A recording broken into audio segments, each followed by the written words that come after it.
Welcome to Flux podcast Innimellom.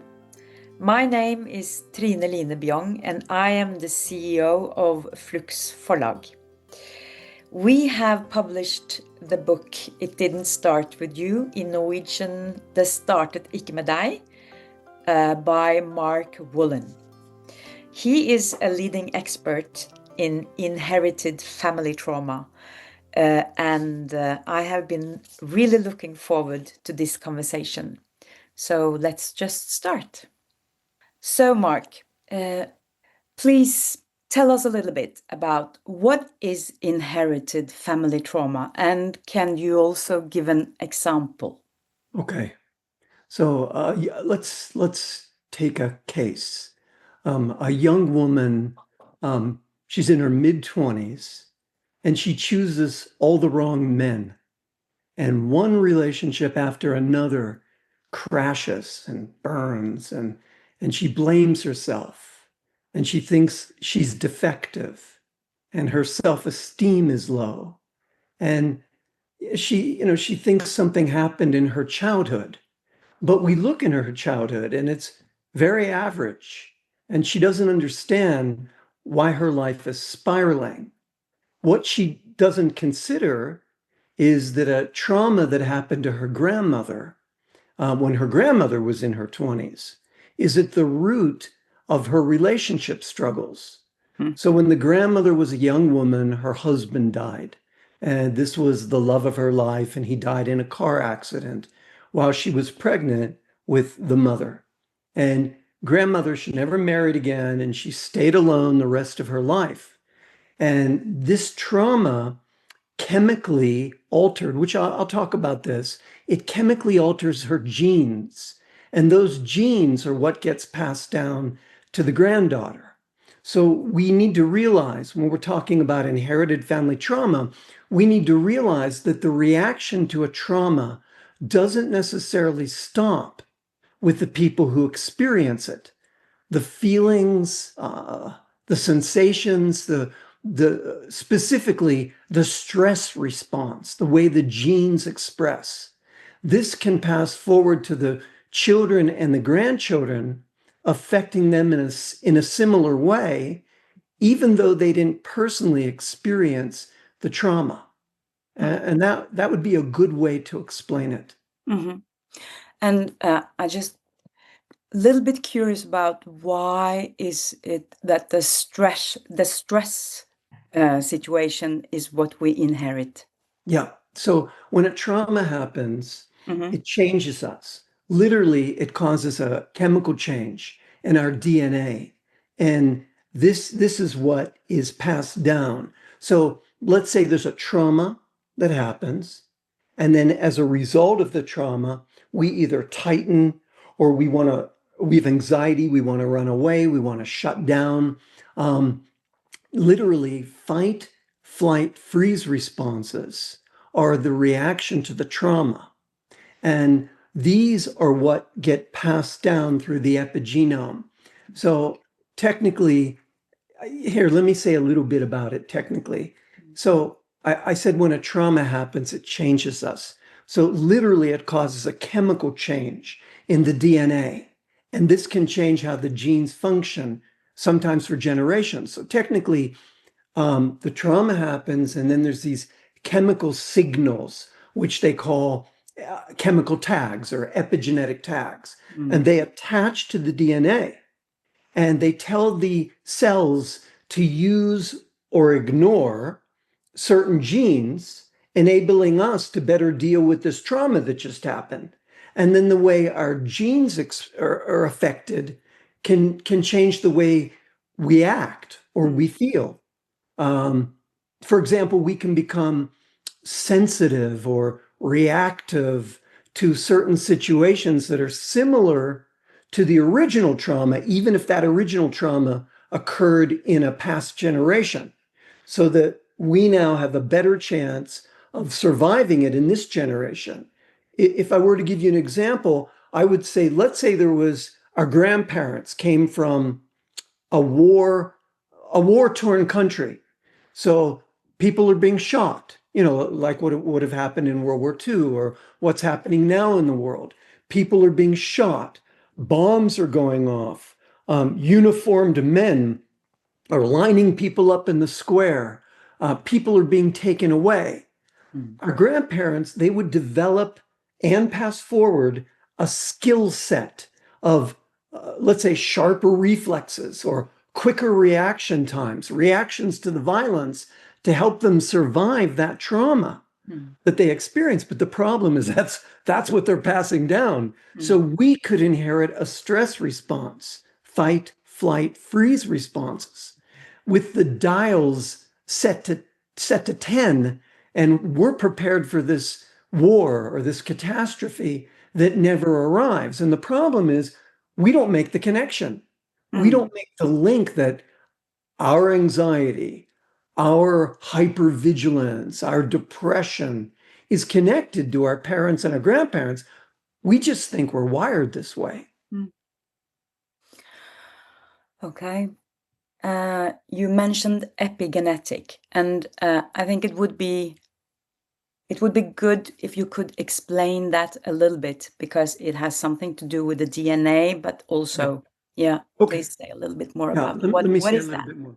So again, there's a trauma, but these memories of trauma, that gets imprinted in the DNA, that gets imprinted in our parents and grandparents, sperm cells and egg cells. And then this information passes forward to us. And then as a result, we're born with altered brains, basically fight, flight, freeze responses that are preparing our body biologically to cope with traumas that are similar to the ones that happened in the past. Another way to say it, if I get more technical, is a trauma happens, and then the information, these information-rich molecules, they can latch onto the DNA and act like dimmer switches, controlling which sections of the DNA get used and which sections do not get used. In other words, which genes get turned on and which get turned off. So when you say epa, that's above, and genetics. So it's not the DNA sequence. That stays the same. Yes. It's how the genes will express. That's epigenetics. Okay. I like that description. And what comes to mind is also that it's like a pattern. Could you say that? It's like a pattern that we go through again and again. Yeah, absolutely. That we kind of don't ask why we do anymore. We're just doing it. Exactly. And, Freud said this 100 years ago. He said that we are repeating trauma patterns, what he would call repetition compulsion. And because we're ultimately seeking a better outcome. So the trauma patterns repeat, and then the next year, and the next week, and the next 2 years, everything keeps pointing toward healing, but we're not aware of that. Ultimately, we're looking to heal. I would say it this way, that the contraction of a trauma is ultimately looking for its expansion, and it will keep on contracting until that expansion happens.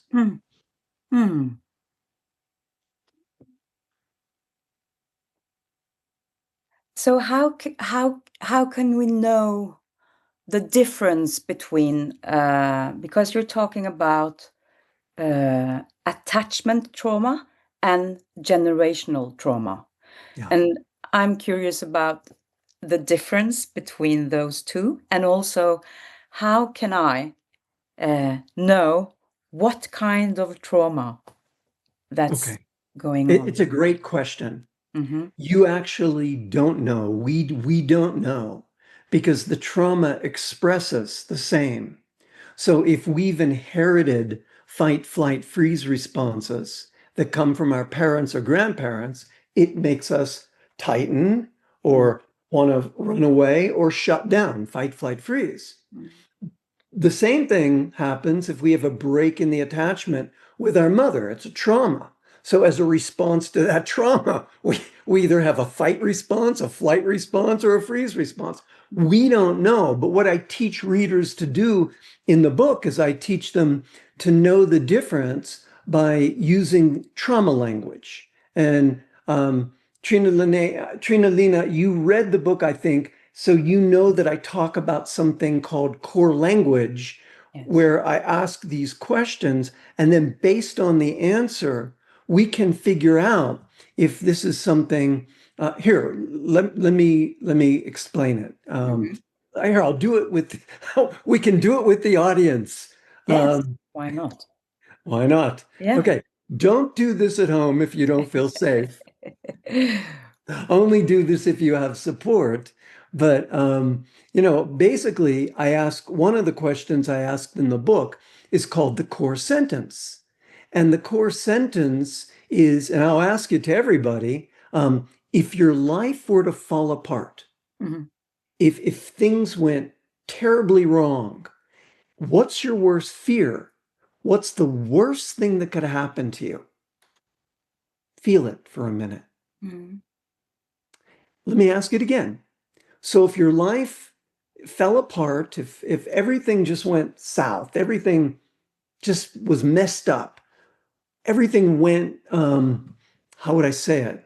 I think in American English colloquial phrases, so I'm trying not to use those. But if your life were to fall apart suddenly, what's your worst fear? What's the worst thing that could happen to you?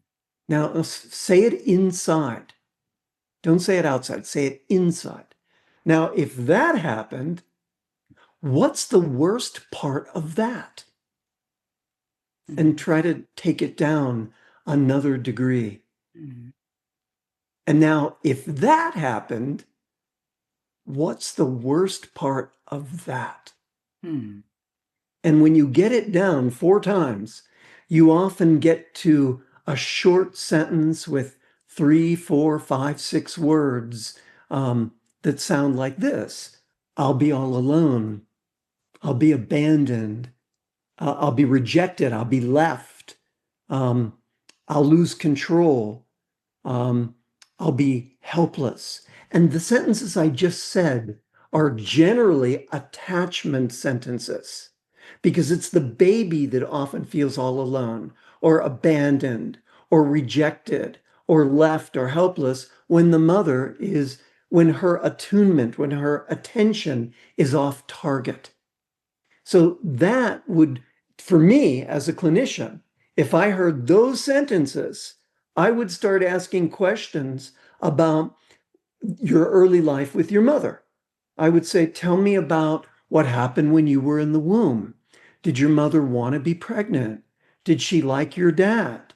Did she want to have a baby? Was she feeling trapped in the relationship? Did she have to put her dreams on hold? Was your father cheating? Was your father drinking? Did they love each other? Were they separating? Were they fighting? Because this early experience in the womb is massively important, because it's the most important time for neurodevelopment. So, for example, the heart starts beating 20 to 20 days in utero.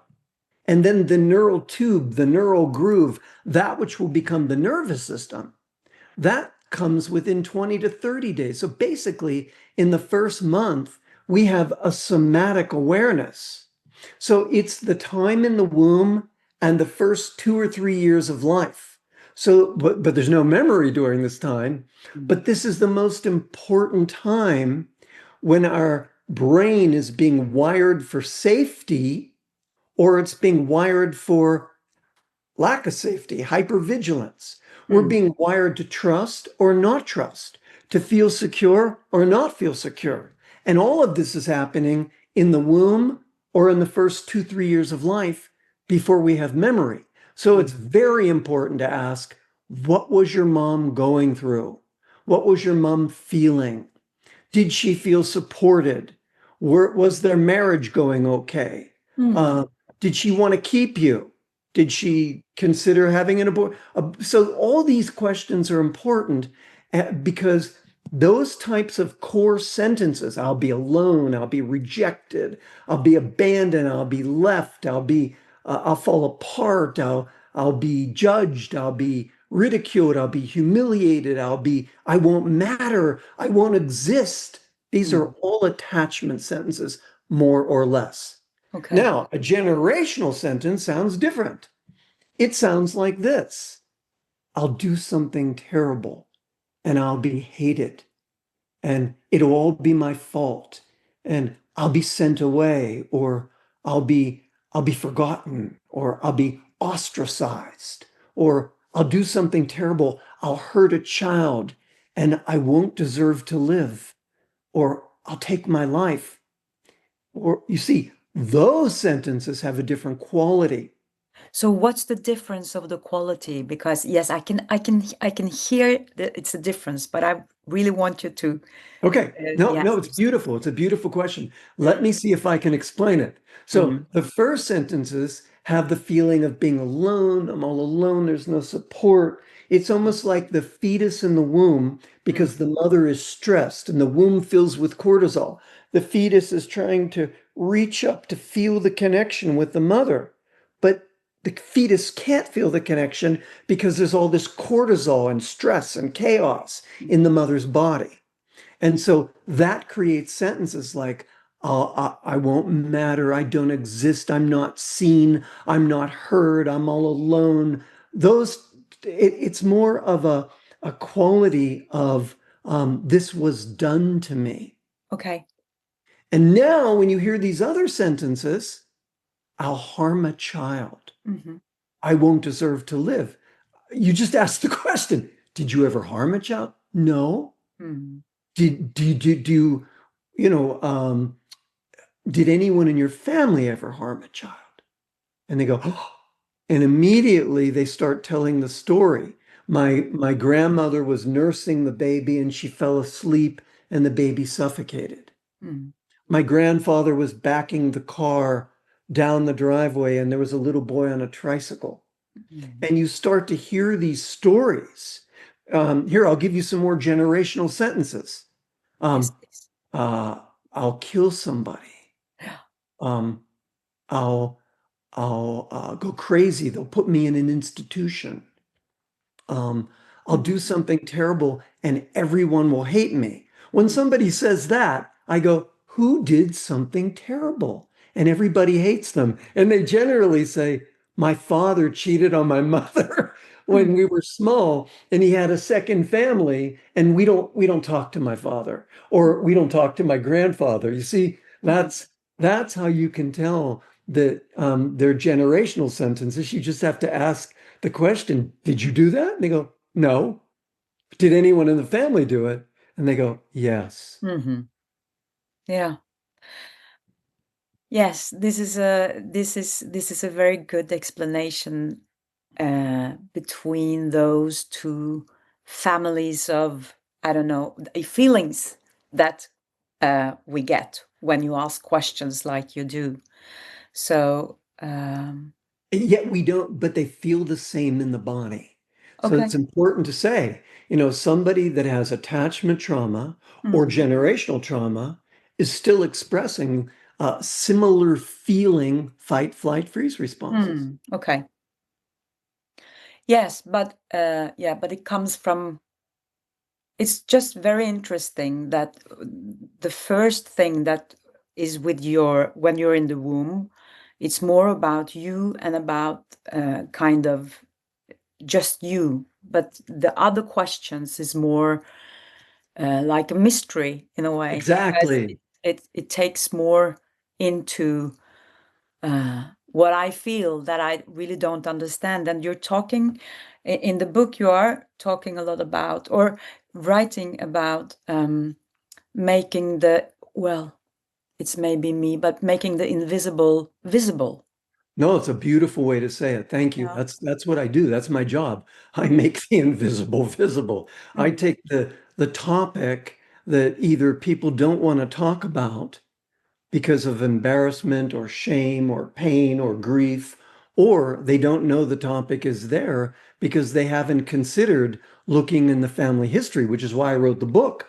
I wrote this book because, there are many, many reasons that we are carrying trauma that have nothing to do with the childhood and nothing to do with attachment. And I felt like I needed to shine a light on this past history and tell therapists, that's what I do. I teach therapists how to ask these questions so that, people can have, I always say that the head needs to know so the body can let go. Okay. I like that. Yes, because the body is really important, isn't it, in this work? Oh, And yeah. that we need to listen into what the body also tried to tell us. Oh, And absolutely. but you also said something about you ask a lot of questions around how was your mother with your father, how was the relationship, and so on. And I've been thinking a little bit about sometimes you have a relationship to your family that is open and good, and sometimes you don't know what has happened. You can maybe, of course, you can sense things, feelings between your mother and father, and so on. But so I was just thinking, what do you think about our responsibility to tell our children, for example, about things that we are ashamed of, or maybe our secrets from our life that we really don't understand, and so on? Because, yeah. Absolutely. Absolutely. People always ask me, why do traumas repeat? Like, why do some people seem to relive and other people don't? Epigenetics is only one piece of the puzzle, but there's another piece. I found what seems to make these traumas anchored, what makes them stick, what makes them repeat is when the traumas aren't talked about.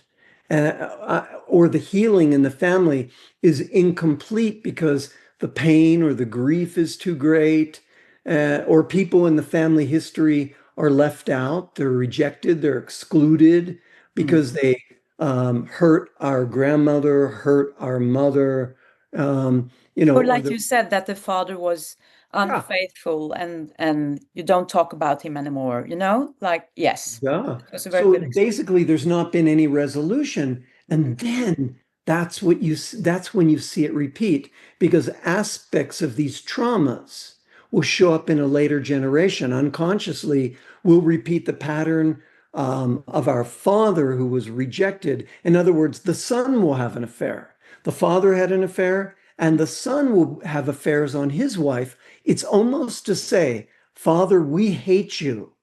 But unconsciously, I love you. And unconsciously, I'm loyal to you.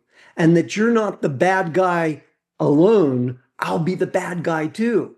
Oh, And and then what happens is the son, will repeat a similar experience, or the daughter, she'll go through a similar unhappiness. Mother, father cheated on you, and you lived broken with your head down. And my husband cheats on me, and I feel broken. It just yeah. happens again and again. Mm. And so I always tell people, you know, to shake the family tree and see what falls out. Yeah. What family secrets have been hidden, what stories didn't get told, what traumas never healed all the way. A lot of times someone will be on their deathbed and they'll say, I never told you this, but you're not your father's child. Okay. And it's like, oh my goodness, why did you wait all that time? Mhm. Because this child has been wearing a coat of pain and there's not been any hook to put the coat, to put it on. Mm. And I always ask parents if they're able to tell, please tell their children, talk about the traumas in your family, get curious about them, try to work through them yourself so they're not passed down into future generations. Because the more we know about these traumas and the more we talk about them, the more we're able to bring relief to our children and to our children's children who could be suffering without a clue as to why. If we ignore the past, it comes back to haunt us. Yes. But if we explore it, we don't have to repeat it. We can break these destructive patterns. Yeah. So it's, I really like what you're saying, and I'm also, I totally agree that we need to be transparent in a way with our children or with the people around us in our family to try to make amends or if not stopping it, but giving it a chance to change in one way or another. But it takes some bravery, I think, sometimes Yes. to be honest and to sit down and say, listen, this is what I want to tell you about our family. And what you said, you said something about the family tree, or you in the book you're talking about the two-dimensional visual representation of a family tree. And I like that because a family tree can be just the names and when you are born and die. But in your book, you are also saying, put a little bit more about what did your grandmother experience? What did your grandfather experience? Even your grandmother, and so on. And that makes the family tree much more exciting to explore. It's like opening up to a mystery in a way. Yes. So And I, also, I love that you're saying that because yeah, you start to look at it, it's alive on the yes, paper, and yeah, you go, "Oh my God, my grandfather lost his brother when he was 10, and his son, my father, lost his brother around the same age." And you start to see these jump off the table. And then I also have you put your core sentence, which we did earlier, what's mhm, your worst fear, at the very top. And you can start to see, as I guide you in the book how to do this, you mhm. can start making connections to your worst fear and what lives in the family tree. Yeah. Yes. Because we need to say that the book is really practical and it's a lot of exercises in it. Yeah, yeah. And I just love that because it's like you can, yeah, you can do your own work over time and kind of discover. Yes, Trinalina, that's true. I thank And you. I need to know a little bit, well, or you need to tell a little bit about how this your curiosity around this start. You write about it in the book, but it would be nice to hear a little bit in your words. Yeah. Why did you start this journey? Well, there's two answers to that. There's an answer of a case I had that taught me how to look for inherited trauma. And then there's my own case that about what happened to me when I was a young man. And I could go in either direction. Do you have Maybe the first one. Let's see okay, where the that case. goes. Yeah, Yes. yeah, yeah. Mhm. Okay. So about 30 years ago, I was working with a lot of self-injurers, people who harm themselves. And um, I didn't know why at the time, but all these people who cut themselves and would bang their head or burn themselves would come to me. I realized later it's because I was a self-injurer when I was a young man. Okay. But this particular woman was 24 years old. I'll call her Sarah. And she cut herself in a very extreme way. She cut so deeply that she would hit a vein or an Mm. artery and she would almost bleed to death. And then her parents were horrified and they'd rush her to the hospital and they'd put her in a psychiatric ward for 3 or 4 weeks at a time. So one day when she got out of the psychiatric ward, I wanted to learn more about Sarah because I was thinking, why is this? I was working with many cutters, but they cut themselves more superficially. What was it about the way Sarah was cutting so extremely? What was trying to be communicated here? So one day when she was released, I handed her a pen and I said, Sarah, put this pen on your body, pretend it's your knife, and show me how you cut. And she put the pen on her arm, and I could see her eyes glaze over, and I could see that she was dissociating. And I said, right there, Sarah, right there. What's that thought? What's that feeling, that impulse right there? And she looked at me and she said, I don't deserve to live. Like I was telling you about earlier. And I said, what did you do? Because here I am looking at a young woman whose life had just begun. And I said, did you cause an accident? Did you take somebody's life? Did you break up with someone who took his life? She said, no, nothing like that. And so I didn't know what to do because I didn't know anything about generational trauma. So again and again, I kept looking in her childhood. But she had this wonderful relationship with her parents.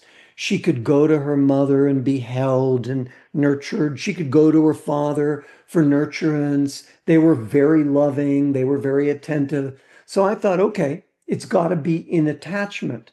So again, I started to ask questions about her birth, the in utero experience, the delivery, the early years. Perfect. She had a strong, safe, secure relationship with her mother, and I didn't know what to do. Luckily, out of the blue, I said, okay, Sarah, tell me about your grandparents. And boom, she dropped the bomb.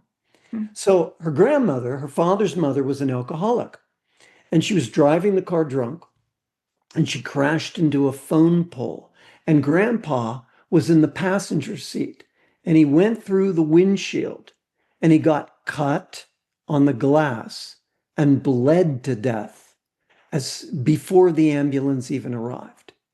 And all of a sudden, the whole story came into view. My jaw dropped to the ground. I said, okay, Sarah. Luckily, I was a student of psychodrama at the time and I knew what to do. I put two chairs in the middle of the floor. And I said, Sarah, look over there and see your grandfather and tell him what you do. And she said, Grandpa, I cut. I go, tell him how deeply you cut. And she said, I cut so deeply, I almost bleed to death. And then I said, tell him like you, Grandpa, like you bled to death. And now she's crying and making a deep connection. And I say, Sarah, what's he showing you? What's he telling you? And she says, he doesn't want me to do this anymore. He said that when I go to cut myself, to feel him there with me. And then I said, okay, look in the other chair.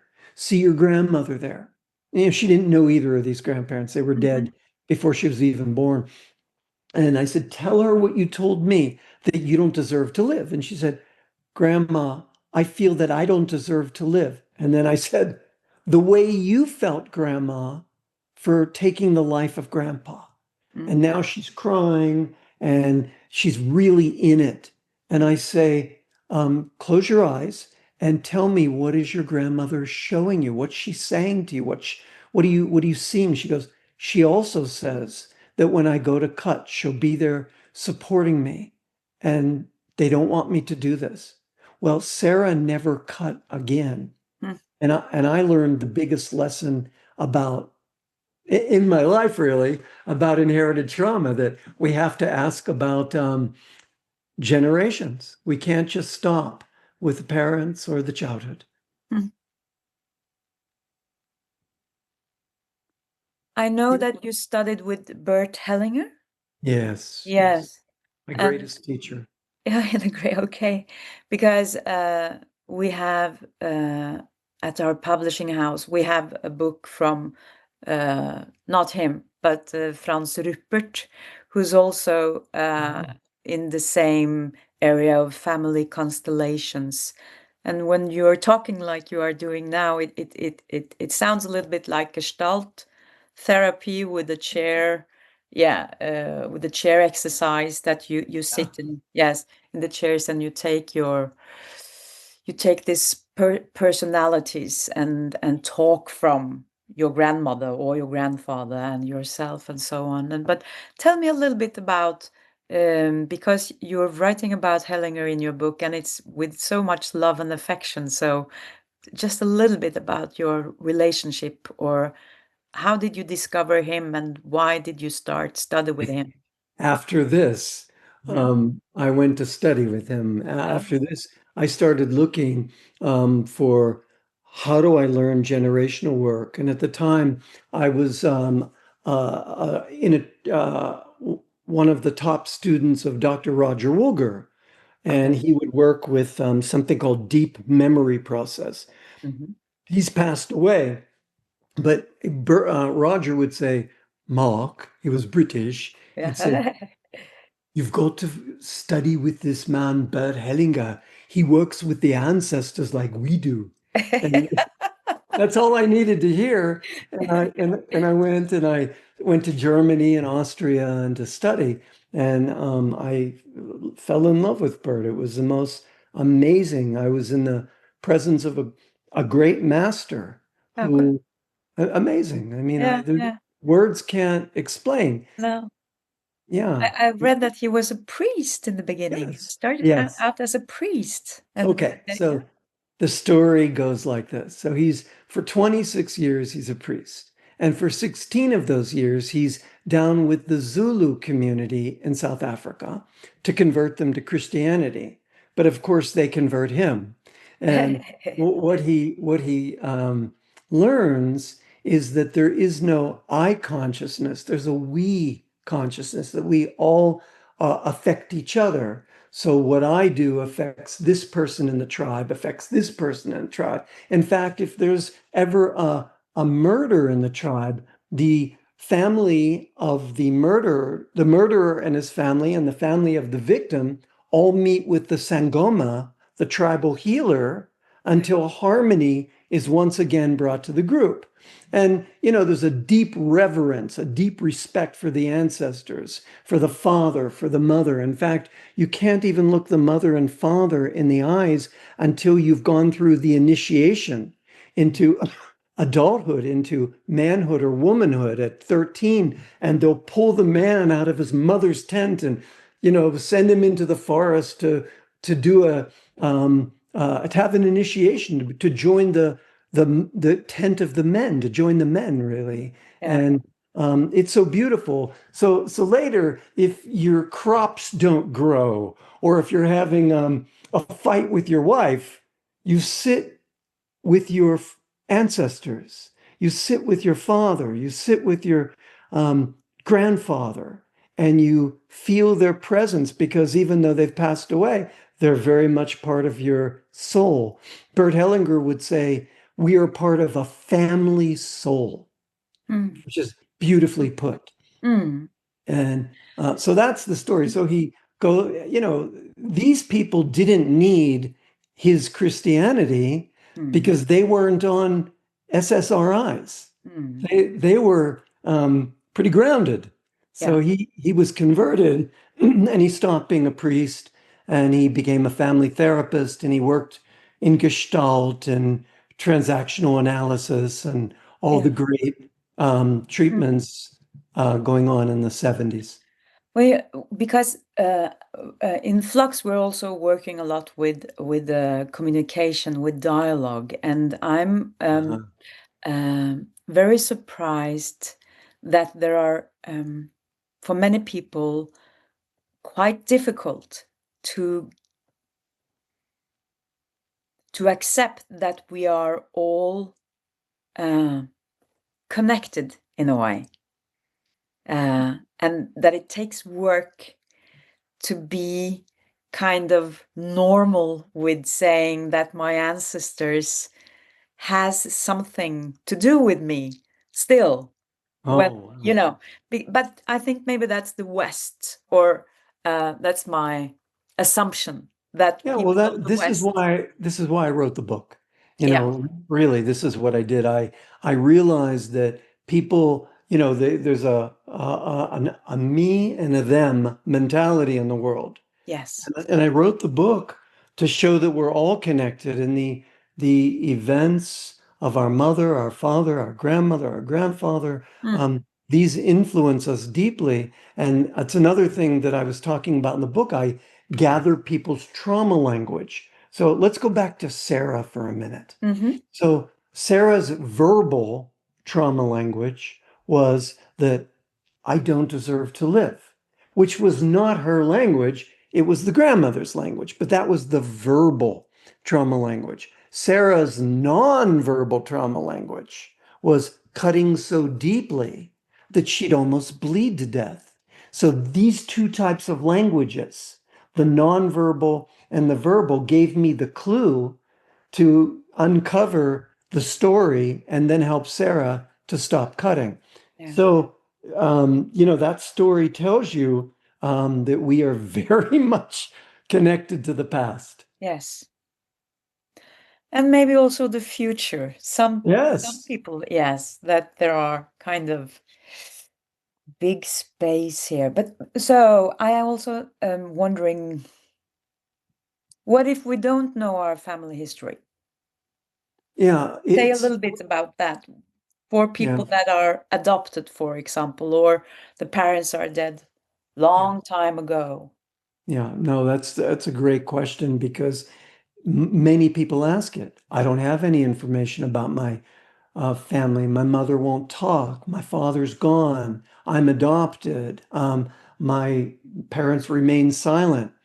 But this information still lives in our trauma language. You see, that's why I have people gather this trauma language. It's in our fears. That's why I ask about our fears. It's in our unexplained symptoms. That's why I want to know about the symptom picture. It's in our self-destructive behaviors or our self-sabotaging behaviors, which, like Sarah, it was right there. Whether Sarah knew anything or not, the story was there. It also lives in the symptoms of an illness that appear after an unsettling event. So this event happens, and then right after that event, we start developing symptoms. The question is, what is it about that event that relates to other events in the family history, even if we don't know them? And often these occur at a certain age.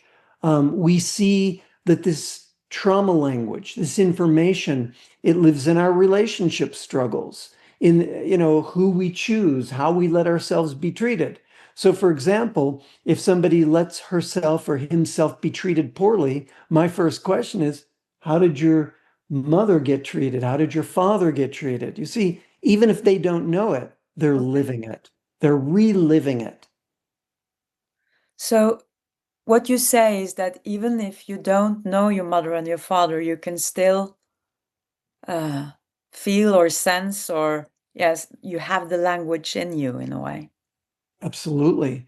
Even if we don't know what it is, we can still work with it. So let's say there's a man who loses all his money at 40. He just makes a bad business deal, investment, and he loses all the family's money. He might not know that his father, around the same age, lost all the money, or the grandfather. He might not know it, but it lives in his body as an experience that we can now work with.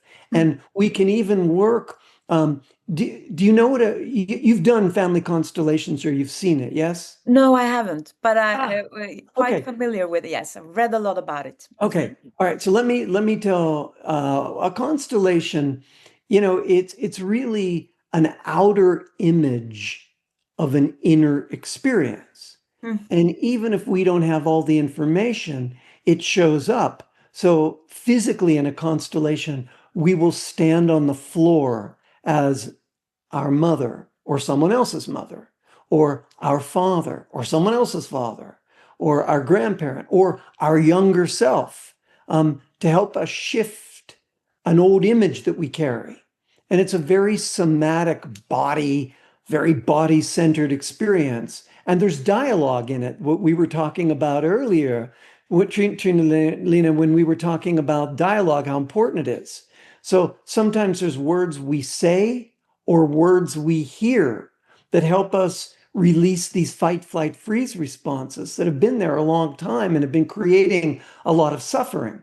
So literally in a constellation, we step into this new image or this new experience of feeling whole, feeling good. And then afterwards, we're in a much stronger place. So I wrote a workbook recently that just came out. I know that it's coming out in Norway because, right? The Well, publisher. hopefully, yes. Oh, I thought they already. Well, I, I'm sure they will. Yeah, But I. we have to. I don't know exactly where Okay. we are with that handbook, but I know Okay. that Pernille has it, and we will go into Okay. what So to do with here's it. what it looks like. But I Mhm. have people step into flip-flops and slippers and shoes to feel what their mother felt when they were in the womb, or to feel what the father felt, or to feel what the grandparents felt, or to I even have people step into the shoes of their younger self. In other words, it's being in a family constellation and you don't need other people. You can So, do it. so you use shoes? Yes, Just yeah, okay, okay. yes, Like absolutely. stepping into some other some shoes to step into Hey, someone. I Okay. put I put everybody I knew in these as I was writing this workbook. My job was to invite people to have a session with me where I walk step by step with them, where I walk right next to them and guide them into an experience that's very physical, visceral, body centered. And then we go into the next exercise and we go even more somatic. And then the next exercise. And as I was writing it, I was having my research assistant and my friends do all this work to watch them have releases and tears. And then I go, okay, that's it. And then I'd write the exercise. Okay. And I love this workbook. So So the workbook has more exercises than the yes. book has. Okay. Well, the book has a lot of exercises. I Yes, mean, it the does. book is a workbook. And Hmm. then I guess this is an Uber workbook. You Okay. know, it's like, Yeah. Uh,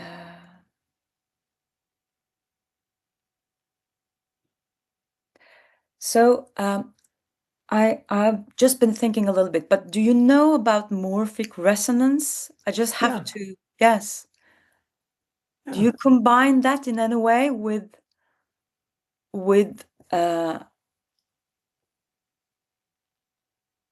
this generational work? Is there? For me, they're one and the same. So there's a morphic resonance, there's a field, a knowing field, a field of wisdom that when we tap into this field, we can have experiences that are unexpected. Mhm, That's what happens when we stand in a family constellation. That's mhm. what happens when I have people stand in footprints.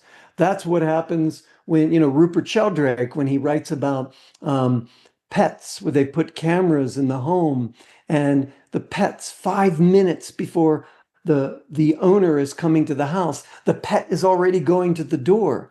That Yeah. there's this field that connects people, that we're all connected. I Mm. think to some degree that we all live without knowing it in this morphic resonance. Mm. Okay. So it's in the same area in the way, like Yeah, because it's quite difficult sometimes to talk about things like this, because the words can kind of it doesn't cover all this uh, or this area that is quite it's kind of you need to experience it and not just exactly. talk about it. Like when you're talking about constellations as well, I've just heard people saying that I was going to be someone's father, and I stood up and I went into uh, that role in a way, and then suddenly something is happening. So you just start to talk, and the person which has this father just say that it is like you are my father, you are talking like him, and you are acting like him. And that's Yes. for me, That, it's that's like what's going on? It's that's like the idea for Yeah. the person receiving the constellation. So initially, the stranger is standing up here in front of them. But this person back here doesn't see a person. This person is, his eyes or her eyes are wide open, there's tears. They see the father. And then strangely, they see the father's behavior or the father's shoulder that goes down or the father's words. And this is what Bert Hellinger discovered. So the difference between Virginia Satir, who Yeah. invented family constellations and family sculpting, Bert Hellinger found that the actual representatives could experience things that they couldn't possibly experience. They Yeah. were experiencing things. And he said, wait a minute, we've got to look at what the representatives are experiencing as part of the gestalt. Mm-hmm. Yeah. And I remember also Virginia Satir, she was really into connection. Yeah, And we're also talking about connection with everything that we have already been talking about. It's about connection with a bigger space in a way. totally. So what would you say to healthcare professionals who are curious about this? Oh. Well, curious about what? Which Curious part of about going into understanding understanding more about trauma, that it could be something that happened to, yes, a generation before or two generations before, like that they are curious about it, but they don't know if it's kind Okay. of I think, okay to dive into it because okay. it's I think just I know strange. where, I think I know what you're saying. Okay. Okay, thank you. Again, I wrote the book as a manual for my students. So my students are psychologists and physicians and social workers, and I didn't know that the book was going to sell 3 million copies. I Mm, had no idea.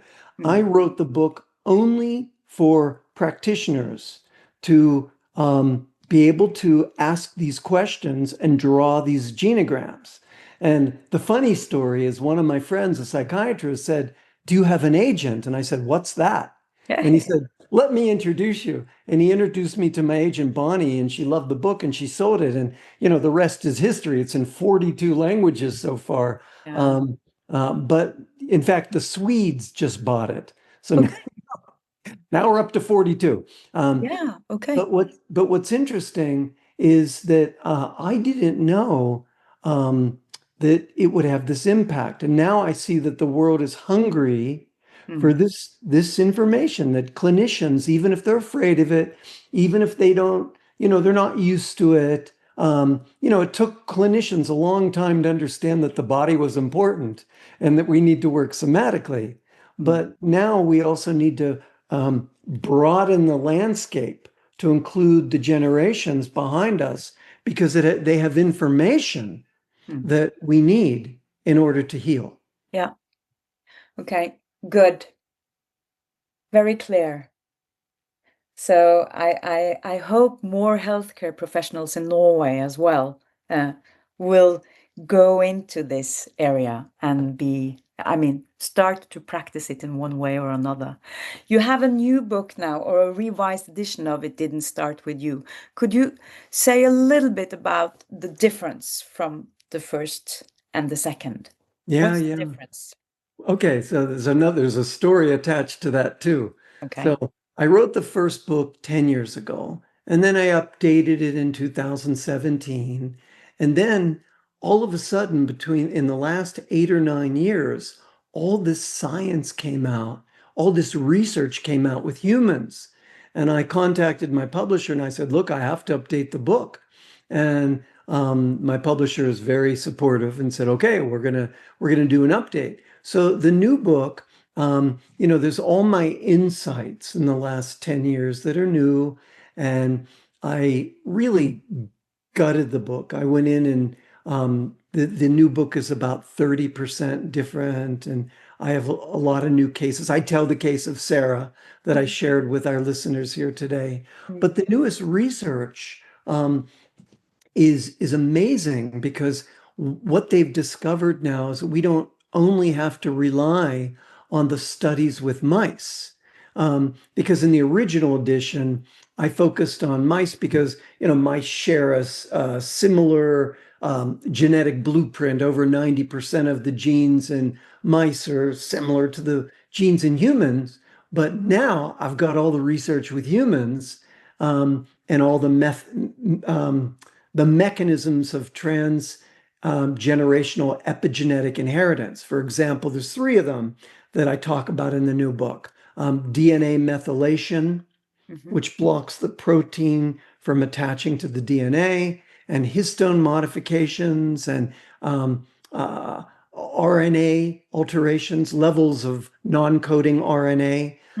We can now see this in humans. So I'll give you an example.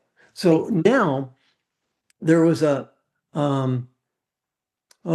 a brand new study that comes out of Finland, which is close to you. I could talk about that too. There's so many studies here. Let me tell the one I want to tell because it's really exciting. So in 2025, researchers examined the war-related violence in 3 generations of Syrian refugees and discovered that there's an intergenerational epigenetic signature of violence that's embedded in the genome. So, and they discovered this through changes in DNA methylation for 3 generations. And I talk about that study in the book. And then there's a study out of Brazil that grandmothers who were exposed to partner violence had their, also through changes in DNA methylation, had these alterations of the epigenome, which affected their granddaughters, their daughters and their granddaughters. And then, that study out of Finland I was telling you about. They say it's the largest study conducted with humans so far, that men who experienced high levels of abuse in childhood had epigenetic changes in their sperm that affected future generations. And they looked at 2 mechanisms. So one was DNA methylation, and the other one was non-coding RNA levels. So, and then I could go on. Then there's studies Pakistani orphans, where the children affected by the war who lost their mothers and their fathers, and they had the same non-coding RNA alterations as the mice that I talked about in the first book. So basically, the first book was proven right by everything that they were doing with my studies. But here's a picture in English anyway, of the new book that's been updated for those who can read in English. But I know that Pernilla is going to update the book as well, yes? Pernilla is going, yes, we are going to update the book in the next edition that we are going. Good. Yes. Good. Yes. Yeah, read it in Norwegian. Yeah, but about the Finnish experiment, like you talked about in 2025, please say that once again. What was It came out of the University of Turku. Okay. In Finland. And they looked at men who experienced high levels of abuse, what they call ACEs. When they were young. Yes, adverse childhood experiences. And then they could see that these, if they had high levels of abuse, they had alterations in the epigenome. And they say that this is the largest study done with humans so far. So I think that's fascinating. On the country next door. Hello. Yeah, and I need to look into that. Okay. So, is there anything more that you want to talk about that is important? Well, maybe I'll just say a word about how we heal, because, people always ask me, okay, now that we know it, now that we know all this, what do we do about it? And we've got to have, and I teach this in the book, but we've got to have positive experiences that can change our brain. I mean, just plain and simple. And then we need to practice the new feelings and the new sensations that are associated with these positive experiences. Because when we do that, we create new neural pathways in the brain, or we stimulate the release of feel-good neurotransmitters in the brain, like serotonin or dopamine, or feel-good hormones like estrogen or oxytocin. But the important thing is even the genes themselves change. The very genes involved in our body's stress response, they can begin to function normally in an improved way. So literally, we can change the way our DNA expresses. And I teach how to do this in the book. I guess if I were to add one more thing, I would say this, that it's important that we practice being with the uncomfortable sensations in our body and not running away and not drinking and not working and not exercising, but just staying, being with what's uncomfortable until we can reach beneath it, till we can reach into the core where there are sensations that we can experience as life-giving, sensations of such as pulsing or tingling or softening or expanding or blood. My blood is flowing. It feels warm. There's waves of energy, waves of warmth.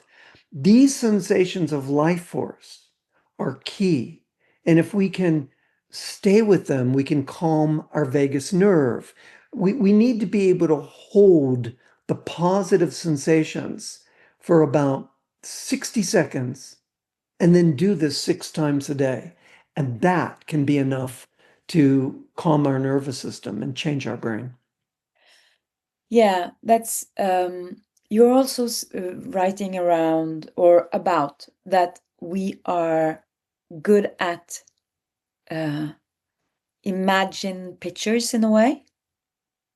Pictures, imagine something like you can start with imagining, how do I say this? Like, it's not just thinking words, but having a picture of something in your head that can be the start of healing and also the discipline of getting into that.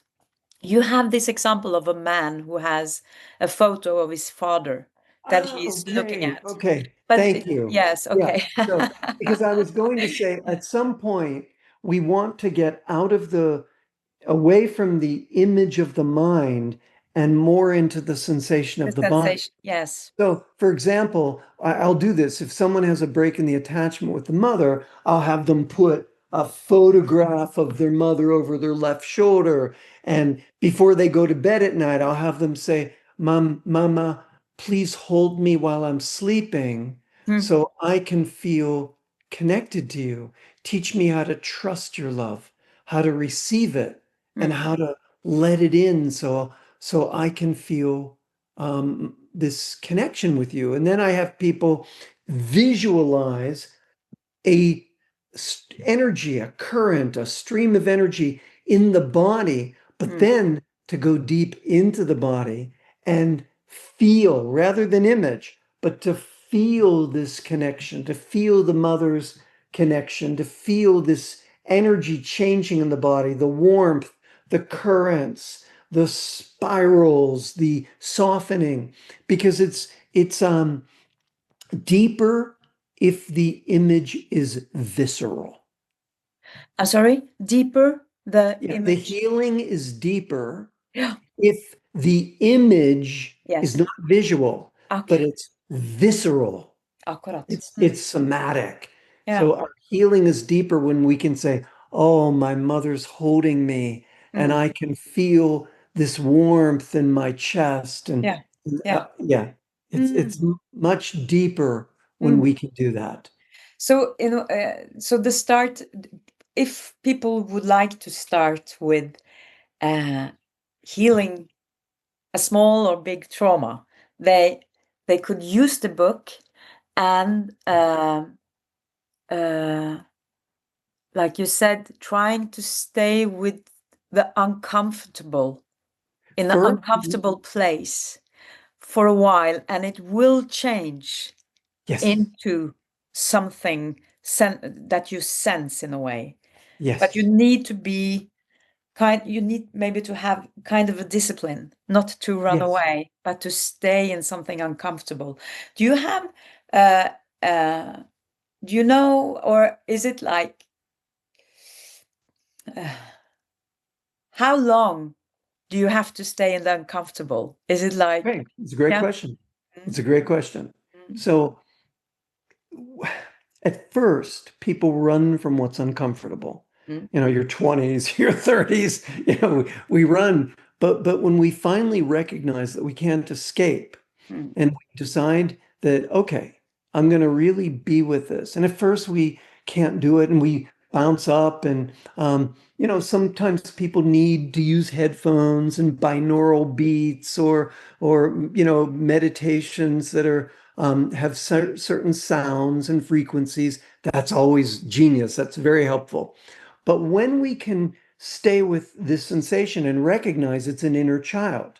So your anxiety attack is your inner child. It's not this terrible thing to push away. It's like, oh, this young part of me is so scared, and mhm, I'm going to bring my hand here and say, I've got you. I've got you. And mm, I'm with you, as you might say, I'm mm, with you, or mm, I'm holding you, and I'm going to breathe with you until you feel held, until you feel seen, till you feel safe. I'm just going to breathe with you. And I'm going to bring you deep into my core, our core, where there's this life force moving.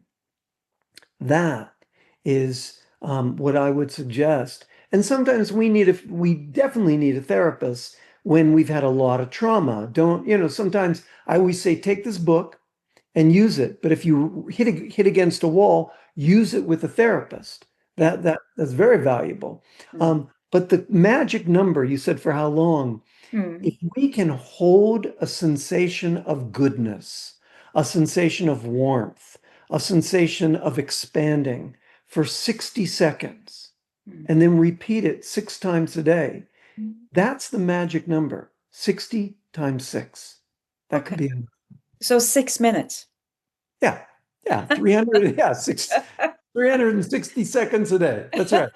6 minutes. That's right. Okay, yeah, that doesn't take too much. No, It's not too yeah. much time. So I think that might be a good beginning for a lot of people to try to stay in the uncomfortable six times a day, and then it will change. It's like flux. Flux is the word of changing. It's fluent. And Yeah. when something is really uncomfortable, I know that it will change. That's the only thing I know, that it will change. So it's kind of having the bravery again to stay with the uncomfortable, because underneath, like you said, there's a life force, or yes, Yes. something really, really beautiful that Yes. wants to help us or to heal us. Yeah. Well said. Yeah. This has been a pleasure. I was a little bit Yeah. anxious about speaking English, but you are like, you have so much stories, and you know really what you're talking about. So it has been a Oh, pleasure to talk with you, Mark. thank you, Trinalina. It's Yeah. been beautiful to talk with you too. Yeah. And yeah, thanks for having me on your podcast. Yes. Thank you.